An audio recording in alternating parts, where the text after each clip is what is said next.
ихтэй хүнд хагалгаа хийсэн юм байна. Тэгээд газар дээр нь одоо эндээс хэдэн үний бүр түнтэй очсон бэ? Тухайн одоо иргэний амь нас одоо ямар байдал байсан бэ? 13 цагийн өргөдөл очоод анхны тусламжлуулсан эм гэж 44 настай эрэгтэй хүн байлаа. За энэ хүн бол тухайн үед бол одоо хүмүүсийг яриад бол утас дэлбэрсэл гэдэг болохоос биш. Тэр утас дэлбэрсээс илүү хүнд гэмтэл авсан юм байна. Зүүн талын гар бугуун ирээ тайрах мэс засал, хэвлийн хүндийг мөн шалгах мэс засал, хэвлийн хүндийг байснаас нарийн гэс шиг нийт хэрэгтэй орчим газар тайралт хийж залгасан. Мөн элэг ядсан байсан. Мөн ойдол тавилаа. Бүдүүн гэсний хөндлөн хэсгээр бас гадны биет очиж цоолсон байсан учраас гадны биетийг авч мөн ойдол тавьж хаглаанууд хийд дуусгасан. Тухайн хүний бас баруун талын гоё шил дунд чүмэг ясвал хугарч гоёны дотор талд маш том хэмжээний шарахтай.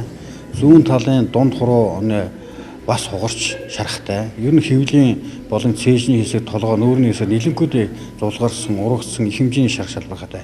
Тийм нэлээд хүнд хүн байсан учраас бид нар газар дээр нь хагалгаа хийж 3 цаг орчим өргөж хагалгаа хийж болгож ирсэн. Одоо биеийн байдал ямар байгаа? Хаана эмчлүүлж байгаа юм? За одоогийн байдлаар Орнгой аймгийн Айраг сумын эрүүл мэндийн төвдөр эмийн эмчилгээ хийгдэж байна. Өглөө бол утсаар би мэдээлэл авлаа. Ерөнхийдөө биеийн байдал доктортай актер өдөө зөөрж байгаа шандгаа бол байхгүй гэсэн мэдээлэл надад өгсөн байгаа.